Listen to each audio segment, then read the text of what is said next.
My friends at Easy Cater are workplace catering pros, helping you find food for everything from daily employee meals to staff meetings and special events. Visit easycater.com/leaderassistant to find out more.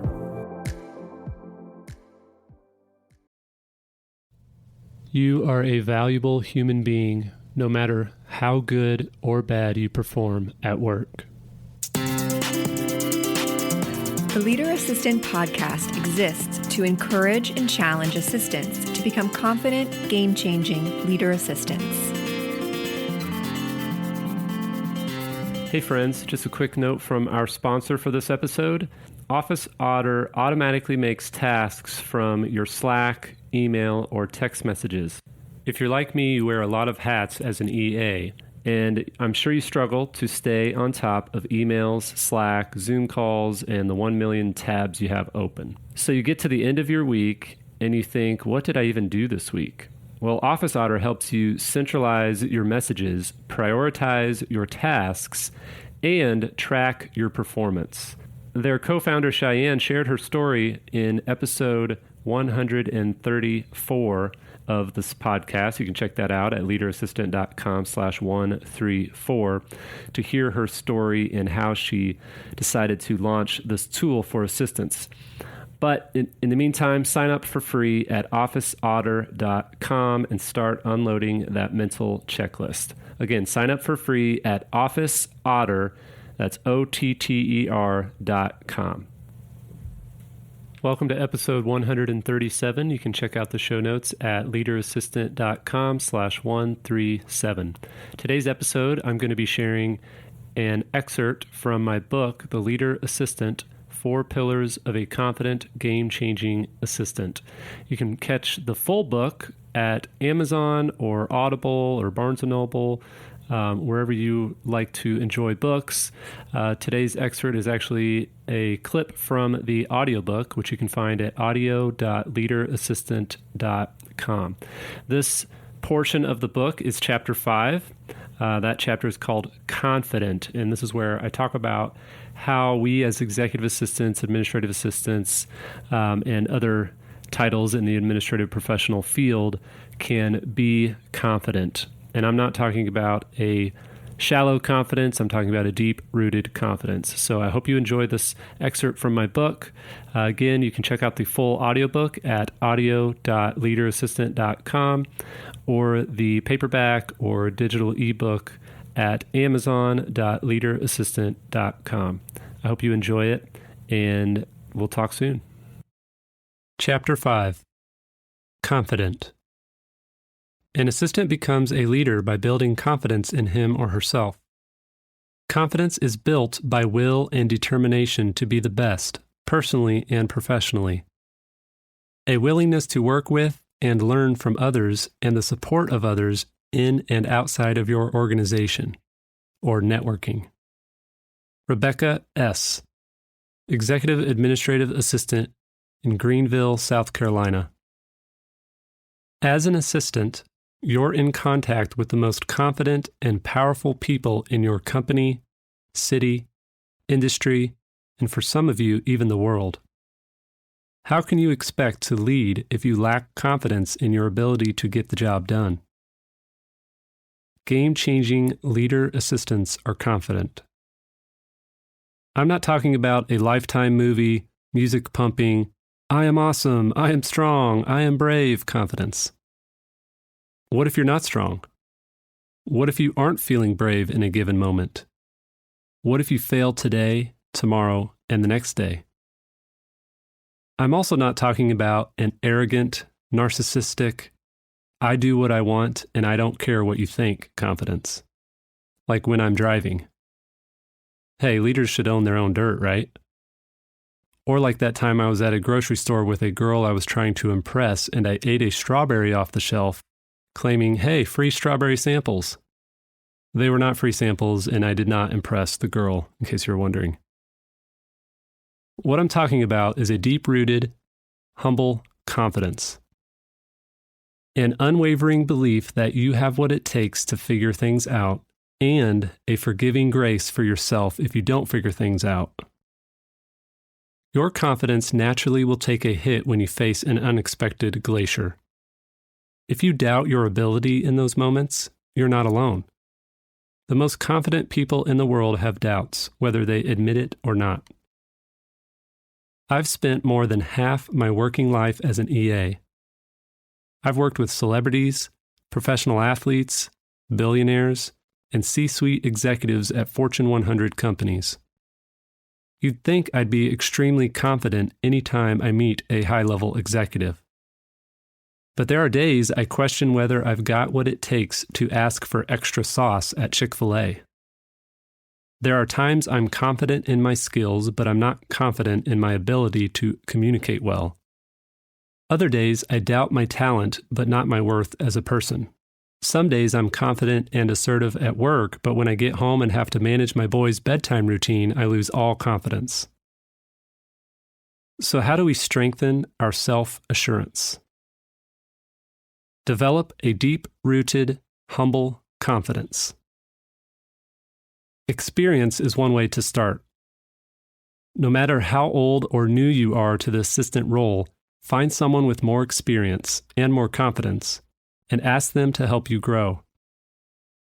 It can be as simple as grabbing lunch with a fellow assistant to share tips and tricks, as well as trade horror and success stories. You could also reach out to one of the many amazing assistant coaches on LinkedIn for professional development to help you gain confidence. Conferences and online courses can help you become more assured in your role as well. But experience, coaching, and training will only get you so far.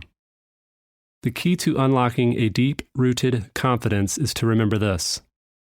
You are a valuable human being, no matter how good or bad you perform at work. Until you latch on to this powerful truth, you will lack confidence. If you don't remind yourself of this fact on a regular basis, your confidence will fade as you let the ups and downs at work affect you on a deep, personal level. But Jeremy, I don't feel valuable. I get it. I don't feel valuable all the time either. So what destroys our confidence? The lies we've been told and the lies we tell ourselves. Don't believe the lies. What lies have you been told that you've held on to as truths? Maybe a teacher in high school said you'd never amount to anything. Maybe a coworker said you were incompetent. Maybe your dad didn't encourage or believe in you. These statements can be tough to shake, but they don't define you. The lies you tell yourself are another confidence destroyer. Lies like, I don't have what it takes, or I can't do it as well as Susan can, or they won't listen to me. These lies wreck your confidence. In fact, they're so powerful you might not recognize the truth when you hear it. Think about the last time you received a compliment. Did you respond with gratitude or dismiss it, telling yourself it was undeserved? Almost every day, my son Silas says I'm the best daddy ever. I know I'm likely not the best dad ever, so at first I would respond with something like, I doubt it, but I do my best. Then I thought about how he means it. To him, I really am the best daddy ever. But I was unwilling to hear it. Even worse, my response was teaching him to reject compliments or kind words from others. So now I simply say, thank you, sweetie. When someone says something nice about you, own it and say thanks. Don't let the negative lies in your head drown out the positive truth. Another example of a lie in my life was the seemingly small but powerful thought that I'd never be able to enjoy dining at nice restaurants because I'd always be worried about paying my bills. This lie, I told myself, was heavily influenced by my family of origin. I grew up in a family of 6, and my parents never made much money. Sure, we had food on the table, clothes on our back, and a roof over our heads, but we rarely went out to eat. We shopped at Aldi and Payless Shoes, and we only went on vacation if we had a cheap or free place to stay somewhere within driving distance. The pro was I learned a lot about saving money, keeping a budget, and not buying things I can't afford. The con was it took me a long time to learn that it's okay to splurge every now and then. Eleanor Roosevelt said it well, "No one can make you feel inferior without your consent." This goes for the lies you tell yourself, too. Counseling has helped me process the many ways my family of origin impacts my confidence to this day. Some people attach a stigma to counseling. Oh, you must be really messed up if you're seeing a therapist. But that's simply not true. Mature people who want to grow and improve seek help in many forms. I highly recommend seeing a good therapist or counselor if you've never seen one. You can't fight back against the lies in your mind or the lies from others without outside help. A leader assistant's confidence is not fueled by pride. It's fueled by humility. Serve the work. Dorothy Sayers, an English crime writer and poet, wrote an essay called Why Work? I find her ideas in this essay fascinating to think about as they relate to how we can be confident in our role. In Why Work, Sayers says a worker must serve the work. This sounds like a recipe for burnout, but hear her out. The moment you think of serving other people, you begin to have a notion that other people owe you something for your pains. You begin to think that you have a claim on the community. You will begin to bargain for reward, to angle for applause, and to harbor a grievance if you are not appreciated. But if your mind is set upon serving the work, then you know you have nothing to look for. The only reward the work can give you is the satisfaction of beholding its perfection. The work takes all and gives nothing but itself, and to serve the work is a labor of pure love. It is the work that serves the community. The business of the worker is to serve the work. If you're serving the work as opposed to angling for applause from your executive, you won't feel as defeated or be as negatively influenced when your executive doesn't appreciate your amazing work. Your confidence will have deeper roots. You'll no longer do what you do to be recognized. Instead, you'll simply seek to do great work. Are you placing your professional confidence in what your executive says or the quality of your work? When you ask for a compensation increase, will you base your business case on your executive's subjective opinion or on the objective data showing the quality of your work?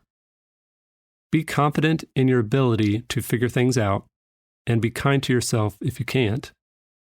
Your value as a human being, no matter what happens at work, and the quality of your work, not the amount of accolades you receive. Let's shift our focus to humility, the deepest and strongest root of your confidence as a game-changing leader assistant. Game-changing questions for self-reflection. Reflect on your confidence by considering these questions. Where do I lack confidence? In what environments do I feel most confident? Am I confident in some areas but not others? Why? Do I work to receive recognition or because I enjoy the work?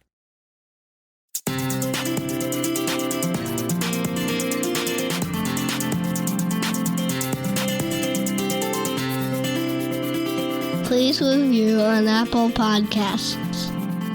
GoBulls.com